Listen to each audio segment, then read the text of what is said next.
Bismillahirrahmanirrahim. Assalamualaikum warahmatullahi wabarakatuh. Alhamdulillah hamdan katsiran tayyiban mubarakan fih kama yuhibbu rabbuna wa yardah. Wa asyhadu an la ilaha illallah wahdahu la syarika lah wa asyhadu anna Muhammadan abduhu wa rasuluh sallallahu alaihi wa ala alihi wa ashabihi wasallama tasliman katsira. Amma ba'd, alhamdulillah kita bersyukur kepada Allah Subhanahu wa taala pada kesempatan ba'da maghrib ini kita bersama-sama kembali untuk melanjutkan pembahasan kitab Sahih Fiqh Sunnah yang ditulis oleh Asy-Syaikh Abu Malik Kamal bin As-Sayyid Salim hafizahullah taala. Dan pada kesempatan yang lalu kita telah menjelaskan berkaitan dengan munculnya imam madhab yang empat, ya. Insya Allah sudah kenal ya, sudah kita kenalkan bagaimana proses kemunculannya dan siapa saja minimal yang kita tahu. Madhab itu ada berapa yang terkenal? Ada empat. Yang pertama madhab Hanafi, imamnya siapa Pak? Abu Hanifah. Nama lengkapnya masih ingat? An-Nu'man bin Thabit. Kemudian mazhab kedua apa? Mazhab Maliki. Imamnya siapa? Malik bin Anas. Imam Malik bin Anas rahimahullah. Kemudian mazhab kedua mazhab Syafi'i. Imamnya siapa? Imam Syafi'i. Nama lengkapnya siapa?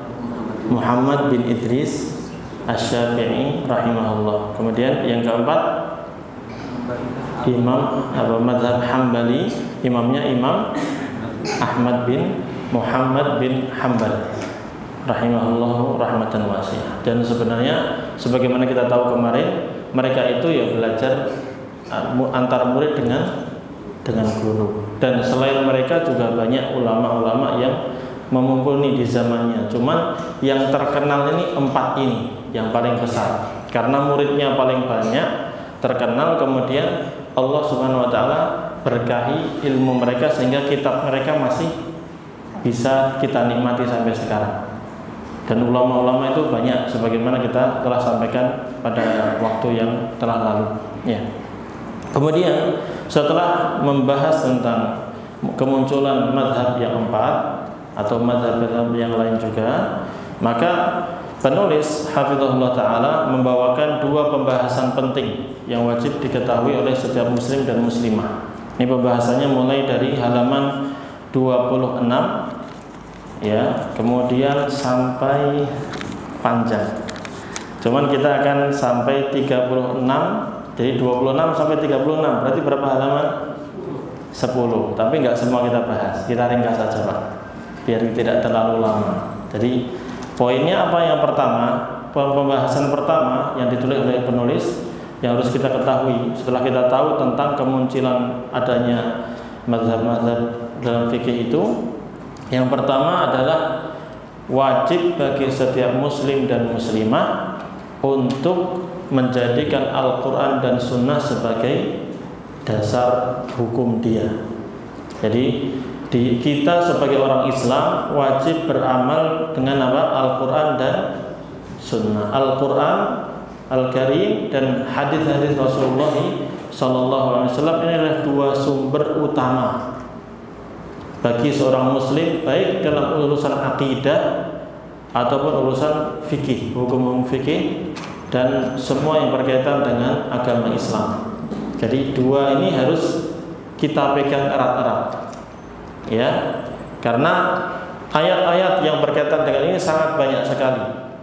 Allah Subhanahu wa taala berfirman dalam surat Al-A'raf ayat ketiga, ittabi'u ma unzila ilaikum min rabbikum wa la tattabi'u min dunihi awliya qalilan ma tadhakkarun. Ikutilah apa yang telah diturunkan kepada kalian dari Tuhan kalian.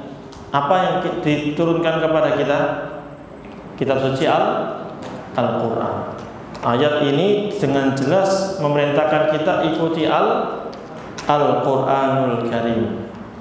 Dan tentunya juga masuk dalam hal itu nanti perintah untuk mengikuti sunnah Nabi kita Muhammad sallallahu alaihi wasallam. Ya, wala tattabi'u min dunihi awliya. Jangan kalian ikuti ya orang-orang lain selain Al-Qur'an dan sunnah. Qalilan ma tadhakkarun. Sedikit sekali kalian mengambil pelajaran. Ya, apa yang diturunkan kepada kita, kepada Rasulullah SAW, lalu disampaikan kepada para sahabat sampai kepada kita ini adalah Al-Quran dan Sunnah. Karena dua-duanya sama-sama wahyu. Dua-duanya sama-sama wahyu. Ya, Al-Quran itu memang firman Allah Subhanahu Wa Taala. Adapun Sunnah atau hadis Nabi SAW adalah perkataan atau perbuatan Nabi Muhammad SAW yang menjelaskan tentang apa? Al-Quranul Karim, dan juga menambahi hukum-hukum lain yang mungkin tidak disebutkan oleh Al-Quranul Karim. Dan dua-duanya sama-sama wahyu. Allah berfirman dalam surat An-Najm, "Wa ma yantiqu 'anil hawa in huwa illa wahyu yuha." Nabi Muhammad SAW itu kalau berbicara, bersabda, itu enggak berdasarkan hawa nafsunya. Ya, yang beliau ucapkan adalah wahyu dari Allah Subhanahu wa ta'ala. Ya, seperti itu. Kemudian ayat yang lain. Ya. Jadi orang mukmin itu ciri-ciri utama mereka kalau diperintahkan untuk ikut Al-Qur'an dan hadis pasti apa? Sami'na wa ata'na. Berbeda dengan orang-orang munafik. Nih, Pak. Dan kita jangan sampai seperti siapa? Orang-orang munafik. Orang-orang munafik itu Allah firmankan dalam surat An-Nisa ayat 61. An-Nisa ayat 61. Wa idza qila lahum ta'alu ila ma anzalallahu wa ila rasul. Apabila dikatakan kepada mereka, wahai kalian, hendaknya mari kita bersama-sama kembali kepada Allah dan Rasul. Kembali kepada Allah maksudnya apa, Pak? Ayo buka Al-Quran, lihat hukumnya yang benar seperti apa, penjelasan yang benar dari Al-Quran seperti apa. Wa ila Rasul, dan juga mari kembali ke Rasul, lihat hadis-hadis Nabi Muhammad SAW yang sahih seperti apa, menjelaskan hukumnya seperti apa. Nah, kalau orang beriman pasti langsung sami'na wa ata'na, dijelaskan, paham dengan pemahaman yang benar, langsung ikuti. Tapi orang munafik Allah sebutkan di sini, ra'aital munafiqina yasudduna 'anka sududa. Kalau disuruh untuk kembali kepada Allah dan Rasulnya, kembali kepada Al-Quran dan Sunnah, Anda bisa lihat orang munafik itu langsung menolak mentah-mentah. Bahkan mereka mencegah manusia dari mengikuti Al-Quran dan Sunnah. Akhirnya yang mereka ikuti siapa? Pendapat-pendapat manusia, tokoh-tokoh mereka. Maka ini juga jangan sampai karena fanatik dengan organisasi, fanatik dengan mazhab tertentu, ya, lalu ketika disampaikan ayat yang jelas, hadis yang jelas, dia tidak mau ikut kepada ayat ataupun hadis itu. Dia meninggalkan Al-Quran dan hadis, ini bahaya. Jelas, Pak, ya? Nah, ini dari sini kenapa disebutkan ini, biar kita bisa bersikap yang tepat dalam apa? Menghadapi perbedaan pendapat. Pegang dulu ini, ikuti Al-Quran dan Sunnah, lihat dalilnya. Kalau ada perkataan ulama mengatakan ini, atau perkataan orang tokoh mengatakan seperti ini, baterainya habis? Udah, enggak. Kalau ada perkataan orang mengatakan A, I, U, lalu dia tidak membawakan hadis, dalil, maka tanyakan dalilnya apa. Kalau dia membawakan dalil yang jelas, pemahaman benar, ya sudah, kita ikuti. Tapi kalau nggak ada dalilnya, stop dulu. Kita cari apa, Pak? Argumennya, dalil dari Al-Quran dan Sunnah. Baru kita mendapatkan kemantapan dan beramal. Ya. Bahkan dengan jelas di surat An-Nisa ayat ke-59, Allah Subhanahu wa taala memerintahkan kita untuk taat kepada Allah, taat kepada Rasul, dan juga kepada siapa? Ulil amri. Ayatnya insya Allah enggak asing, ya. Allah berfirman apa? Ya ayyuhalladzina amanu athi'ullaha wa athi'ur rasula wa ulil amri minkum. Wahai orang-orang yang beriman, taatilah Allah taatilah Rasul dan ulil amri di antara kalian. Nah, ulil amri itu apa? Ya, ulil amri para ulama menafsirkan ada dua. Ulil amri di sini artinya bisa pemerintah yang sah, pemerintah ulil amri, dan yang kedua adalah maksudnya ulama. Jadi kita pun diperintahkan untuk taat kepada pemerintah dan taat kepada siapa? Ulama. Kalau ada ulama ngomong gini, taati. Ya, pemerintah bilang gini, taati. Tapi ingat, ketaatan kepada pemerintah, ketaatan kepada ulama itu harus sesuai dengan ketaatan kepada Allah dan Rasulnya. Makanya ini hikmah. Kenapa Allah sebutkan taatlah kalian kepada Allah, taatlah kepada Rasul, lalu dan kepada ulil amri, nggak pakai taatlah. Kenapa? Karena ketaatan kepada ulil amri, baik pemerintah ataupun ulama, itu diikat dengan ketaatan kita kepada Allah dan Rasulnya. Artinya apa? Kalau pemerintah ataupun ulama mengucapkan suatu perkataan perintah ataupun larangan yang sesuai dengan perintah dan larangannya Allah dan Rasulnya, maka sami'na wa ata'na, kita dengar, kita taati. Tapi kalau ternyata yang disampaikan oleh pemerintah, yang disampaikan oleh ulama itu, walaupun kita memuliakan mereka, ternyata tidak sesuai, bahkan bertentangan kepada perintah Allah dan Rasulnya, maka nggak boleh taat, nggak boleh dengar. Ya, kita hormati tetap, tapi jangan ditaati dalam hal itu.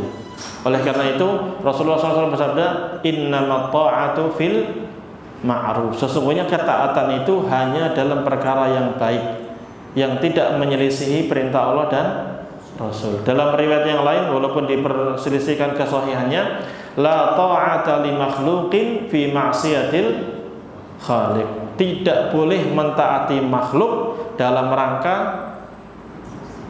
bermaksiat kepada pencipta, yaitu Allah Subhanahu wa taala. Enggak boleh taat kepada makhluk. Makhluk itu siapa? Termasuk di antaranya ulama, termasuk di antaranya siapa? Pemerintah. Kalau itu berkaitan dengan hal-hal yang kita malah bermaksiat kepada Allah, bertentangan dengan ayat, bertentangan dengan hadis, ya sudah, kita mohon maaf, nggak bisa ikuti. Kita ikuti Al-Quran dan Sunnah. Nah, kemudian Allah melanjutkan, fa in tanaza'tum fi syai'in. Nah, sekarang kalau ternyata kita berbeda pendapat, ada terjadi perbedaan pendapat di kalangan ulama, lalu kita ngikuti masing-masing begitu ulama tertentu sehingga kita juga berbeda pendapat. Bagaimana solusinya?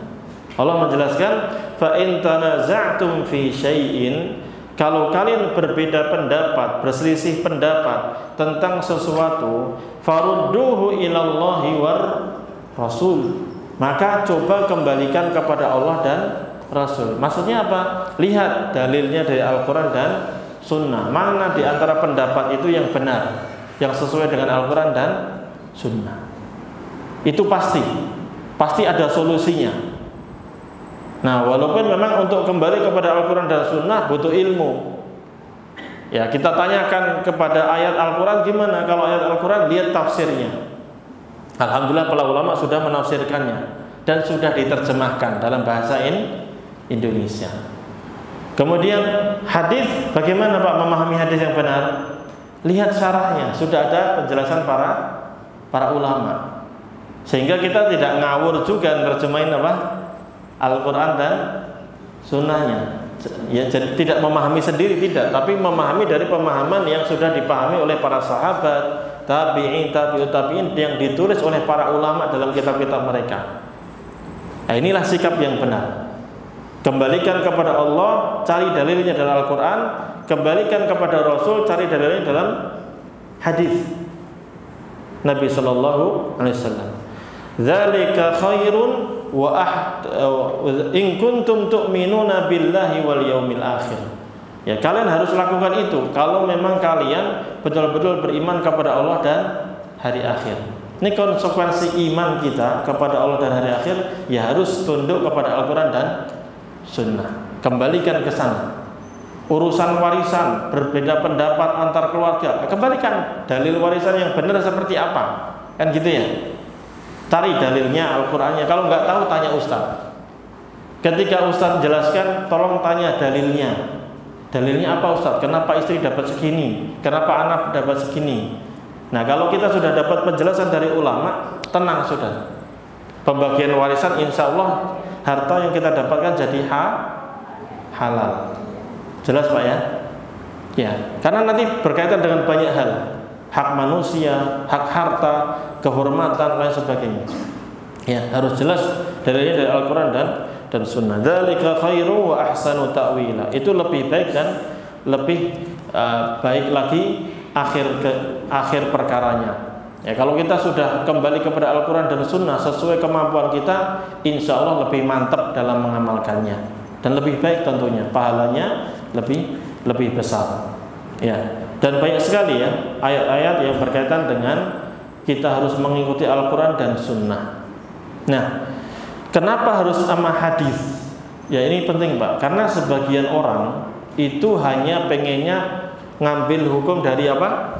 Al-Quran. Pokoknya kami Al-Quran saja, hadis nggak bakal kami amalkan. Kenapa? Karena hadisnya nggak mutawatir. Maksudnya bagaimana? Hadisnya cuma diriwayatkan oleh satu sahabat atau 2 sahabat atau 3 sahabat, nggak sampai 10. Oh gitu. Kenapa? Ya karena itu masih yufidul dzon, hanya persangkaan saja, bisa jadi salah nukilnya. Waduh, kan repot kayak gitu. Padahal ulama itu sudah meneliti, hadis-hadis itu sudah diteliti, walaupun satu perawi, tapi kalau beliau terpercaya ya kita ikuti. Ya. Makanya para ulama menjelaskan hadis itu selama jalurnya benar, betul-betul nyambung sampai Rasul dan dinukil oleh ulama-ulama yang terpercaya, ya sudah terima saja walaupun jalurnya hanya satu orang. Kenapa? Karena Nabi SAW pernah mengutus Mu'adz bin Jabal kemana Pak? Ke Yaman. Beliau sendiri atau bareng? Sendiri, menyampaikan agama Islam. Berarti penduduk Yaman menerima riwayat hadis dari satu orang, dan itu diterima atau tidak? Diterima walaupun satu orang, tapi selama beliau terpercaya sudah diterima. Sama kalau kita mendapatkan hadis jalurnya cuma satu, tapi kalau dia sahih ya sudah kita ikuti. Ya, sebagian Qur'aniyun itu orang-orang yang hanya mengikuti Al-Qur'an, ya mereka akhirnya memahami Al-Qur'an itu dengan pemahaman sendiri, sehingga terjadilah penyimpangan di mana-mana. Ya, makanya kita sebagai seorang muslim yang taat kepada Allah dan Rasulnya, Ahlus Sunnah wal Jamaah, harus kembali kepada Al-Quran dan Sunnah dua-duanya. Kemudian kita pahami tadi sesuai pemahaman para sahabat, tabi'in, dan ulama-ulama seterusnya mengikuti mereka. Makanya kalau ada ayat Al-Quran, kita baca apanya? Tafsirnya, pemahaman yang benar tentang ayat ini bagaimana, sehingga kita tidak menyimpang. Demikian pula kalau kita dapati hadis, lihat penjelasan ulama tentang hadis tersebut. Ya, biar kita pemahaman tentang hadis itu benar. Jelas ya Pak ya? Baik. Itu poin pertama. Berkaitan dengan bahwa kita wajib untuk mengikuti Al-Quran dan Sunnah, tentunya dengan pemahaman yang benar. Dan banyak sekali di sini beliau 3 halaman. 3 halaman itu jelaskan tentang beberapa ayat yang menjelaskan wajibnya kita untuk taat kepada Allah dan taat kepada Rasul. Dan taat kepada Rasulullah SAW itu hukumnya sama seperti taat kepada Allah. Bahkan Allah menyatakan may yuti'ir rasula faqad ata'a Allah. Siapa yang taat kepada Rasul, maka dia taat kepada Allah. Dan kalau kalian ingin mendapatkan petunjuk, maka ikutilah Rasul. Wa in tuti'uhu tahtadu. Kalau kalian mengikuti Rasul, pasti kalian mendapatkan hidayah. Baik. Abu Bakar radhiyallahu taala anhu, ya, beliau pernah ditanya tentang berkaitan dengan seorang nenek, warisan nenek perempuan. Nenek itu perempuan. Itu bagaimana warisannya? Abu Bakar radhiyallahu anhu ketika ditanya tentang hal itu, beliau mengatakan, "Ma sami'tu Rasulullah sallallahu alaihi wasallam qala fiha syai'an." Saya enggak pernah mendengarkan Rasulullah SAW itu menetapkan atau bersabda berkaitan dengan warisan wanita atau ibu nenek tadi. Saya enggak pernah dengar hadis Rasulullah SAW menyampaikan tentang warisan bagi nenek. Ketika ditanya tentang hukumnya, beliau menjawab gitu aja. Dan beliau nggak langsung menjawab dengan pendapat beliau, tapi beliau cari dulu dalilnya. Beliau tanya-tanya sama para sahabat yang lainnya. Ya, ketika sholat zuhur tiba, maka beliau berkhutbah menyampaikan kepada jamaah yang hadir saat itu. Beliau mengatakan, ayyukum sami'a an Rasulillah sallallahu alaihi wasallam fil jiddati syai'an. Siapa di antara kalian yang pernah mendengar hadis dari Rasulullah SAW yang menjelaskan tentang warisan bagi nenek? Lihat, Abu Bakar nggak langsung jawab iya atau tidak, atau berapa ngarang sendiri, tidak. Tapi tanya dulu, ada nggak hadisnya? Kan yang ayat Al-Quran yang beliau hafal nggak ada ini tentang apa? Nenek. Maka harus cari di hadis. Maka Al-Mughirah bin Syu'bah beliau mengatakan, saya mendengar wahai Abu Bakar. Wa madza qala? Apa yang Rasulullah sabdakan? Qala, maka Al-Mughirah bin Syu'bah mengatakan, a'taha Rasulullah sallallahu alaihi wasallam sudusan. Rasulullah SAW memberikan jatah nenek itu 1/8. Kemudian Abu Bakar bertanya kepada Al-Mughirah, aya'lamu dzalika ahadun ghairuk? Apakah ada orang selainmu yang tahu tentang sabda Rasulullah SAW ini? Maka berkatalah Muhammad bin Maslamah, shadaqah. Muhammad bin Maslamah hadir saat itu, beliau mengatakan, iya wahai Abu Bakar. Al-Mughirah bin Syu'bah apa? Benar. Artinya betul bahwa a'taha Rasulullah SAW sudusan, bahwa Rasulullah SAW itu menetapkan bagi nenek itu jatahnya berapa? 1/6. Hah? Saya salah sebut tadi. 1/6 sudus tadi. Tadi di awal saya bilang apa? 1/8. Itu namanya sabkul lisan. Apa? Salah ngomong. Jadi jatahnya berapa tadi? 1/6. Mohon maaf. Jadi lihat, disinilah contoh ini disebutkan oleh penulis untuk memberikan contoh kepada kita. Para sahabat itu kayak gitu, cari di Al-Quran nggak dapat dalilnya tentang nenek ini, ya, maka beliau cari di hadis dengan cara bertanya kepada sahabat yang lain. Karena di sini juga mengambil jadi pelajaran bagi kita. Nggak semua sahabat itu hafal semua hadis Rasulullah SAW. Karena ada kalanya beliau nggak hadir di saat Rasulullah menyampaikan hadis tersebut. Kan nggak 24 jam bersama Rasulullah terus, gitu ya. Mereka juga punya kesibukan yang lain. Nah, ketika mendapatkan riwayat yang benar, ya, maka beliau langsung menerapkan hal tersebut. Jadi nenek dapat jatah berapa tadi? 1/6 ya, bukan 1/8. Ya, itu salah satu contoh. Baik. Kemudian permasalahan yang kedua berkaitan dengan sikap kita terhadap para ulama ketika terjadi perbedaan pendapat. Ini penting. Ya. Sikap kita terhadap para ulama. Ya. Terutama di sini disebutkan berkaitan dengan imam mazhab yang 4. I'lam anna mawqifana minal a'immati rahimahumullah al-arba'ah wa ghairahum huwa mawqifu sa'iril muslimin al-munsifina minhum wa huwa muwalatuhum wa mahabbatuhum wa ta'zimuhum wa ajlaluhum wa thana'u alaihim bima hum alaihi minal ilmi wa taqwa.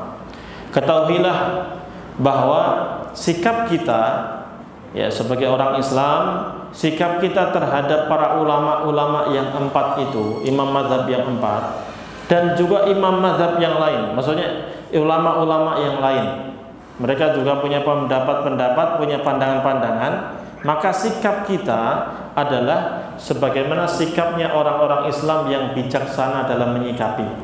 Bagaimana?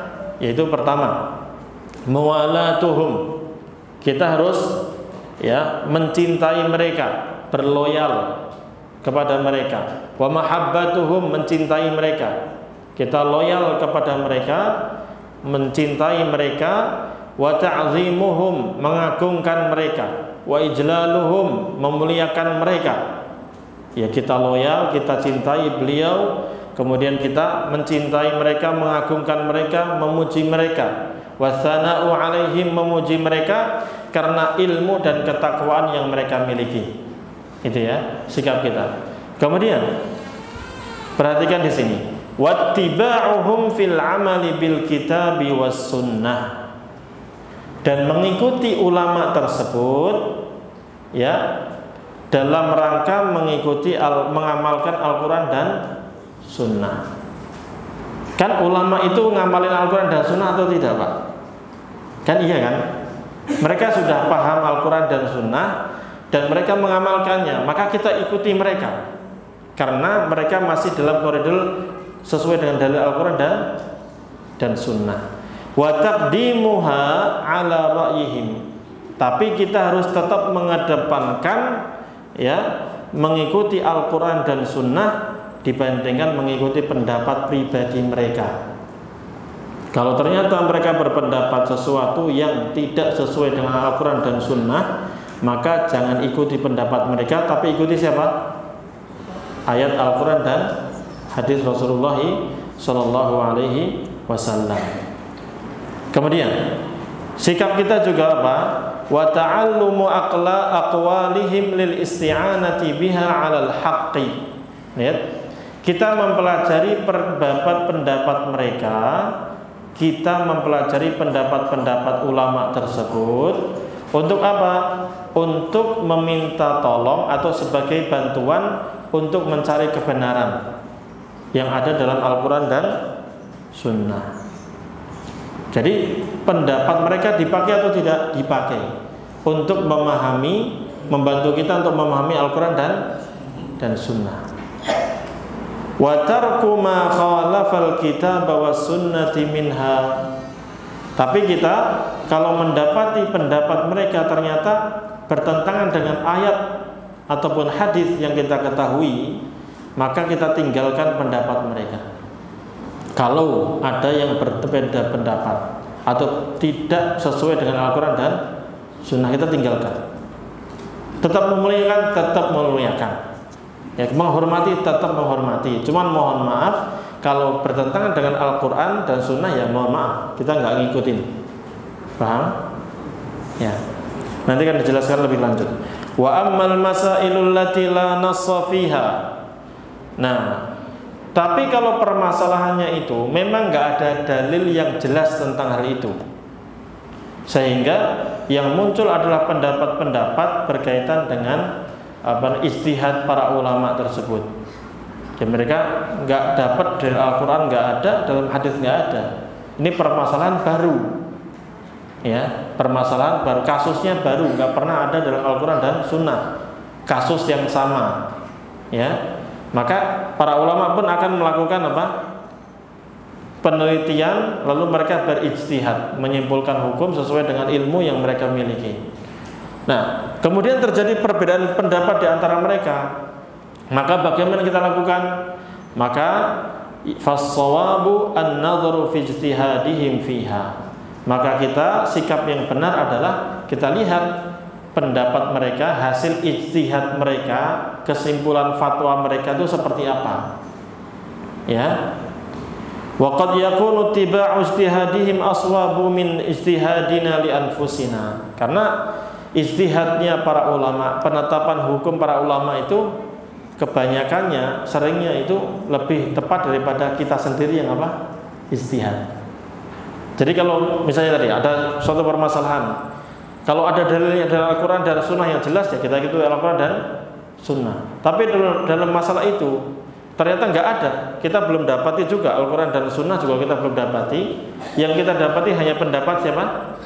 Ulama tentang rincian hukum ini. Ya sudah, kita lihat, ikuti aja dulu. Paham?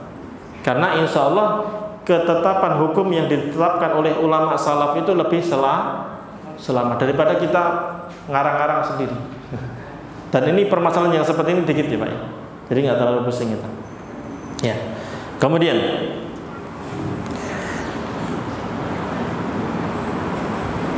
baik. Kemudian ketahuilah ada beberapa perkara yang penting untuk kita perhatikan berkaitan dengan sikap kita terhadap para ulama. Yang pertama, setelah yang tadi itu banyak poinnya, kemudian ini tambah lagi. Jadi sini dijelaskan tentang sikap yang lebih jelas berkaitan dengan para ulama itu. Kenapa mereka berpendapat dan bagaimana kita bersikap.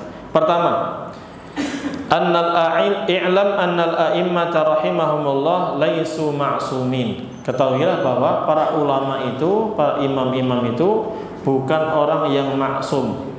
Maksum artinya apa, Pak? Ya, selamat dari kesalahan. Berarti artinya apa? Berarti ada kemungkinan mereka itu salah. Namanya mereka juga masih manusia. Ya, dalilnya ada nggak tentang hal ini? Ada. Rasulullah SAW bersabda, "Idza hakamal hakimu fajtahada, tsumma asaba falahu ajran." Apabila hakim, baik pengadilan ataupun ulama itu menetapkan suatu hukum dan dia bersungguh-sungguh untuk mencari hukum tersebut, lalu dia benar dalam menetapkan hukumnya, maka ulama tersebut mendapatkan berapa pahala? 2 pahala. Tapi wa idza hakama fajtahada thumma akhta'a falahu ajrun wahid. Tapi kalau ulama tersebut menetapkan hukum dari ijtihadnya lalu dia salah, maka dia mendapatkan berapa pahala? 1 pahala. Hadis ini pertama menunjukkan pentingnya ijtihad dan bahwa sebenarnya para ulama itu mereka menetapkan hukum ya dengan kesungguhan mereka. Setelah mereka mengerahkan kemampuan untuk mencari dari Al-Quran dan Sunnah, dari penjelasan para ulama terdahulu, baru mereka menyimpulkan suatu hukum. Nah, dalam menyimpulkan suatu hukum itu kadang benar, kadang salah. Berarti menunjukkan ulama juga berkemungkinan untuk salah. Jelas atau jelas? Mana ini kaidah usul fikih penting. Ya, bahwa laisa kullu mujtahidin musiban. Tidak semua ulama mujtahid itu pasti benar. Ada kalanya mereka benar, ada kalanya mereka salah. Kan hadisnya jelas, Pak. Jelas atau jelas? Baik. Ya. Sehingga para ulama menyimpulkan ada beberapa kesalahan yang membuat sebagian ulama itu dikritik tentang hal tersebut. Bahkan imam mazhab yang 4 di sini disebutkan ada beberapa kritikan tentang mereka. Contoh di sini Imam Abu Hanifah rahimahullahu taala. Beliau dikritik, artinya dianggap salah pendapat beliau ketika beliau tidak menerima hadis berkaitan dengan menetapkan hukum dengan adanya saksi. Ya, dan juga dengan adanya sumpah dalam harta. Ya. Kemudian beliau juga Imam Abu Hanifah rahimahullah taala, ya, beliau pendapatnya bertentangan dengan hadis bahwa pezina yang masih bujang belum pernah nikah itu di antara hukumnya adalah dipenjara atau diasingkan. Nah, Imam Abu Hanifah nggak berpendapat tentang hal itu, padahal ada hadisnya. Berarti beliau salah atau tidak? Salah. Berarti kita pilih yang mana? Hadis atau pilih Abu Hanifah rahimahullah? Hadis. Sama, yang terkenal diantaranya beliau berpendapat bahwa wanita menikah tidak harus pakai wali. Sementara ada hadis yang Rasulullah SAW menetapkan apa? La nikaha illa biwaliyin wa syahidai adlin. Tidak sah pernikahan seseorang kecuali dengan apa? Adanya wali dan 2 saksi. Bahkan hadis yang lain apa namanya? Rasulullah SAW bersabda, nikahnya wanita dengan tanpa wali itu nikahnya apa? Batil, enggak sah. Kita ketika ada dengar seperti ini, berarti yang benar siapa? Hadis. Ikuti siapa? Hadis. Walaupun kita bermadzhab apa? Hanafi. Taruhlah gitu loh, contoh aja. Atau mayoritas masyarakat ngaku mazhab apa? Hanafi, misalnya. Maka di sini nggak boleh taklid. Ini diberikan contoh itu biar kita latihan. Jadi kalau ada hadis yang sahih, ikuti hadis yang sahih. Jangan taklid kepada mereka. Baik, azan dulu. Silakan. Baik, kita lanjutkan sedikit.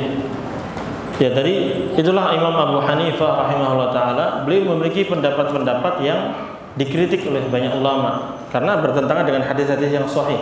Sama Imam Malik rahimahullah taala, beliau punya pendapat-pendapat yang kalau saya sebutin mungkin antum Kita kalau Syawal puasa apa?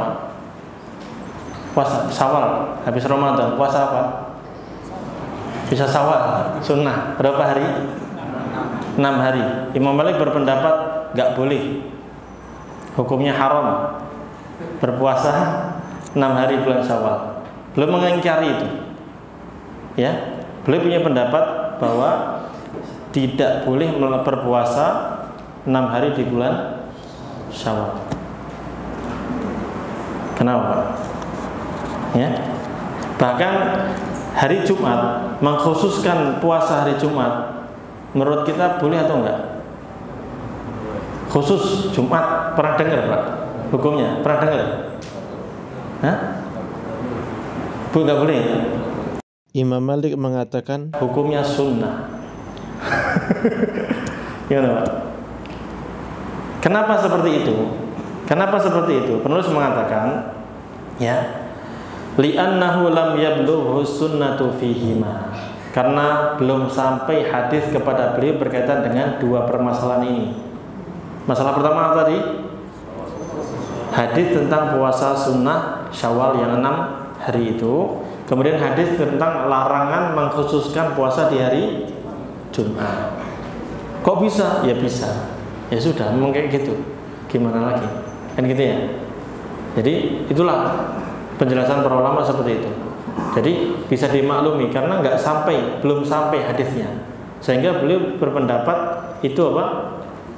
Sebaliknya dari hadis yang ada, ya. Seperti misalnya Imam Malik rahimahullah taala tidak mengamalkan hadis khiyarul majlis. Khiyarul majlis itu apa? Apabila seorang berjual beli transaksi, ya, itu ada khiyarul majlis, boleh milih lanjut atau tidak selama masih di tempat itu, gitu. Nah, beliau nggak mengamalkan hadis ini. Kenapa? Padahal ini ditulis dalam Sahih Bukhari dan Muslim. Kenapa? Ya karena tadi belum sampai hadisnya kepada beliau. Dan ini dimaklumi di zaman dulu, ya, di zaman dulu. Sama Imam Abu Hanifah tadi, kenapa masih membolehkan wanita nikah tanpa wali? Kenapa? Belum dengar hadisnya. Karena mencari hadis di zaman dulu nggak kayak sekarang. Google dapat. Dulu nyari harus gimana? Safar jauh, ulama jauh. Dan itu diketahui seperti itu. Jadi dimaklumi seperti itu. Ya. Kemudian Imam Syafi'i rahimahullah taala, beliau memiliki pendapat bahwa wanita itu batal wudunya kalau sentuhan dengan laki-laki. Sama, laki-laki nyentuh wanita itu bisa batal wudunya. Sering dengar ya Pak ya? Sering dengar. Padahal banyak hadis yang menyatakan Rasulullah SAW itu wudu, ya, kemudian nyentuh siapa? Istrinya. Bahkan nggak cuma nyentuh, dicium, gitu ya. Kenapa seperti ini? Nanti ada penjelasannya. Di antaranya beliau punya jawaban juga seperti Imam, punya dalil-dalilnya banyak beliau. Diskusi tentang ini ada pembahasan tersendiri. Cuman mungkin diantaranya itu belum sampainya hadis kepada beliau, atau sampai kepada beliau hadis tapi beliau nggak berpendapat bahwa hadisnya sahih. Banyak kemungkinan itu, nanti dijelaskan sama penulis. Baik. Di antaranya juga Imam Ahmad rahimahullah taala, beliau membolehkan berpuasa di hari yang meragukan. Hari meragukan itu hari keberapa Pak? 30 Sya'ban. Kan kita melihat hilal tanggal 29 Sya'ban. Kalau besok kelihatan, kalau hilal kelihatan berarti besok tanggal itu berapa? Tanggal 1 Ramadan. Tapi kalau nggak kelihatan, maka sempurnakan Sya'ban menjadi 30 hari. Nah, 30 hari yang kayak gini ini namanya hari syak, yaumus syak. Imam Ahmad mengatakan silahkan berpuasa untuk hati-hati, ya. Padahal ada dalil yang jelas tentang larangan berpuasa di hari yang meragukan. Nah, penulis menjelaskan ini bukan untuk merendahkan ulama tersebut, tidak. Beliau mengatakan walaisal maqsudu huna intiqasul ulama wa aibuhum fi ma ukhidha alaihim. Ya, kita menjelaskan hal ini bukan untuk merendahkan ulama atau mencela mereka terkait dengan hal-hal yang kesalahan di antara mereka itu. Li'annahum rahimahumullah badalu wus'ahum fi ta'allumi ma jaa'a 'anillahi 'ala lisani Rasulillah. Karena mereka para ulama itu tentunya sudah bersungguh-sungguh, ya, mengerahkan kemampuan mereka untuk mempelajari ayat-ayat Al-Quran yang datang dari Allah dan juga yang datang wahyu yang datang dari lisan Rasulullah SAW. Thumma ijtahadu bihasabi taqatihim. Kemudian mereka juga bersungguh-sungguh ijtihad sesuai dengan kemampuan mereka. Tapi ingat tadi bahwa orang ulama itu kadang benar kadang salah. Fal musibu minhum lahu ajru ijtihadihi wa isabatihi. Maka ulama yang pendapatnya benar, maka dia mendapatkan pahala dua, pahala ijtihad dan pahala benar dalam ketetapan pendapatnya. Kemudian wal mukhti'u minhum ma'jurun fi ijtihadihi ma'dzurun fi khata'ihi. Dan ulama yang ternyata salah dalam menetapkan hukum, ada kekeliruan seperti tadi, dikritik oleh ulama yang lain karena kesalahan pendapatnya, maka mereka tetap mendapatkan pahala satu karena mereka sudah ijtihad, sudah sungguh-sungguh untuk menetapkan hukum. Tapi ma'dzurun fi khata'ihi, dimaklumi, dimaafkan kesalahannya. Ya mungkin tadi karena belum sampai ilmunya. Dan harus diketahui bahwa, ya, tidak ada satu ulama pun yang sengaja menentang Al-Quran dan Sunnah. Nggak ada ulama ahlu sunnah yang terang-terangan menyelisih Rasulullah SAW itu nggak mungkin mereka sengaja. Itu harus kita pegang. Tadi kan kita jelaskan contoh-contoh tadi kan sangat berterapakan dengan apa Pak? Hadis kan itu yang setelah kita ketahui. Nggak mungkin mereka sengaja nolak hadis, nggak mungkin. Ini penjelasan para ulama, ya. Kenapa? Fa innahum muttafiquna ittifaqan yaqiniyan.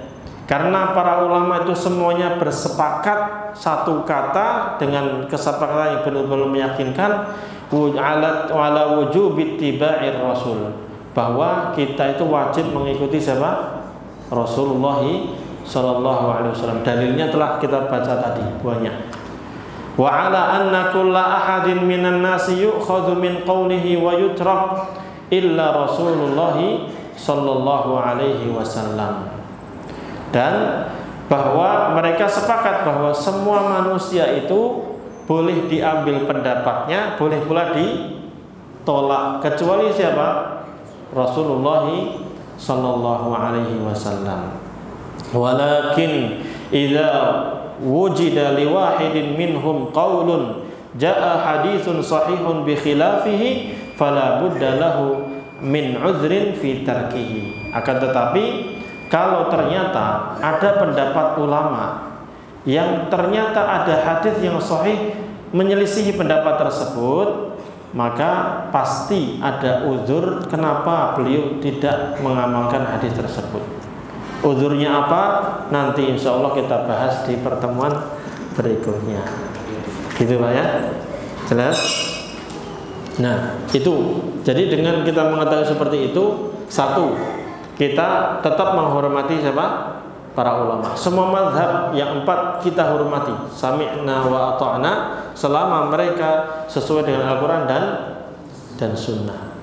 Kita memuliakan ulama, mazhab kita muliakan semuanya. Nggak cuma mazhab Syafi'i doang, tapi semua mazhab kita muliakan. Kemudian Kalau ada yang benar sesuai dengan Al-Quran dan Sunnah baru kita ikuti.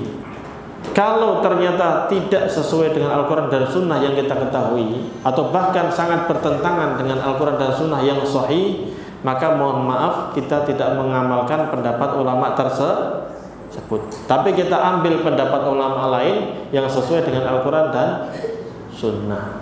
Jelas atau jelas? Jelas insyaallah ya. Baik, ya sedikit demi sedikit kita sampaikan. Silakan barangkali ada yang mau bertanya.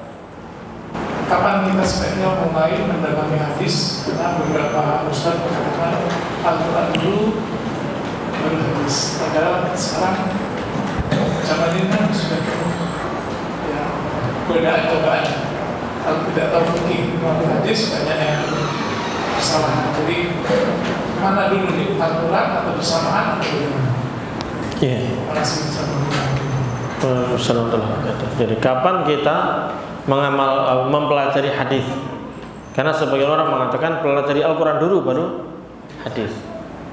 Ya, yang tepat adalah pelajari dua-duanya. Karena dua-duanya saling melengkapi.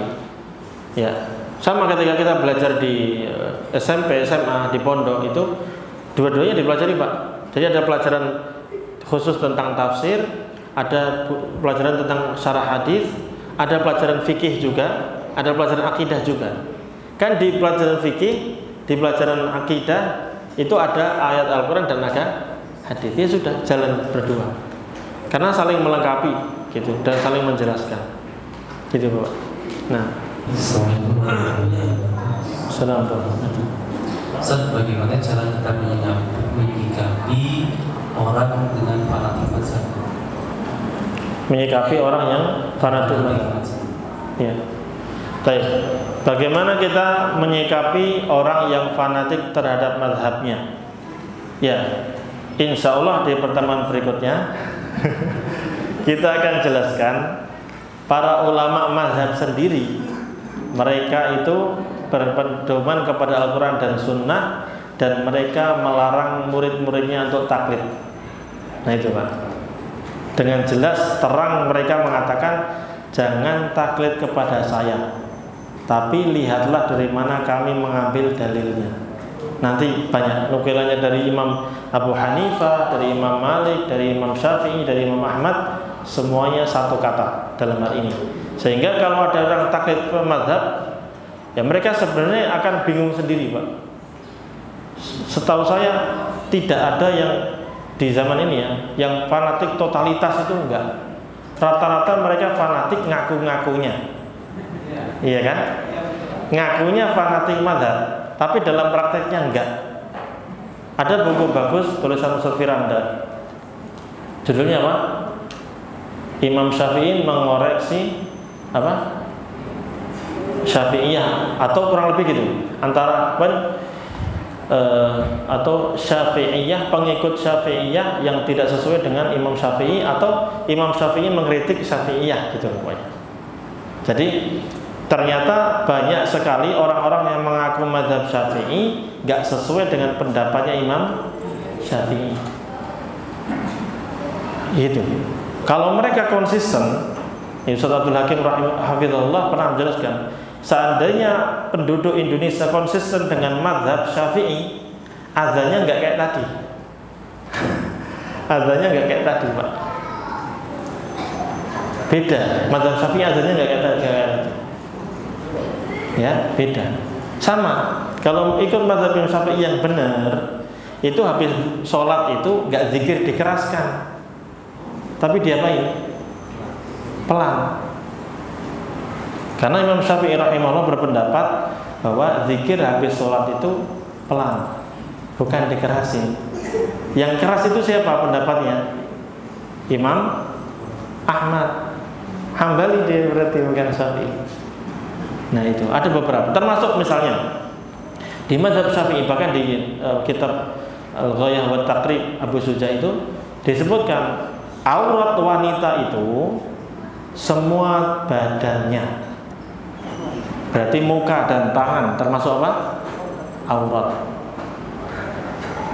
Kecuali waktu sholat, waktu umroh, itu dibuka mukanya. Jelas? Sekarang pertanyaannya, mereka ngamalin itu enggak? Pada pakai cadar enggak mereka? Enggak kan Pak? Jadi sebenarnya kadang kita lihat orang-orang yang mengatakan kami mazhab ini dan fanatik, enggak fanatik banget Pak. Sesuai kemauan mereka aja. Mana yang menurut mereka benar atau menurut mereka enak, amalin. Ya. Bahkan ulama mereka mengatakan haram masih jalan. Kan gitu Pak. Ya itu kadang. Ya seperti itu. Jadi kalau menyikapi orang yang fanatik mazhab, kita katakan ya monggo, kalau mau fanatik mazhab Syafi'i, ayo dari A sampai Z ikuti Pak. Kalau bisa. Iya. Walaupun itu perbuatan yang kurang tepat juga. Karena imam-imam yang 4 itu tidak pernah ngajari muridnya untuk mengikuti 100% apa yang mereka sampaikan. Bahkan Imam Malik itu pernah ditawari sama raja saat itu, wahai imam, bagaimana menurut Anda kalau Anda tulis nih pendapat antum tentang semua hukum, tulis lengkap, nanti kita paksa rakyat atau kita terapkan sebagai undang-undang sehingga rakyat ngamalin ini semuanya. Imam Malik nggak mau, nggak mau. Karena saya juga masih manusia, kadang benar, kadang salah. Insya Allah di pertemuan berikutnya kita perdalam itu. Insya Allah. Baik, ada lagi? Cukup ya? Baik, insya Allah kita tutup dengan doa kafaratul majlis. Subhanakallahumma wa bihamdik, asyhadu an la ilaha illa anta, astaghfiruka wa atubu ilaik. Wassalamualaikum warahmatullahi wabarakatuh.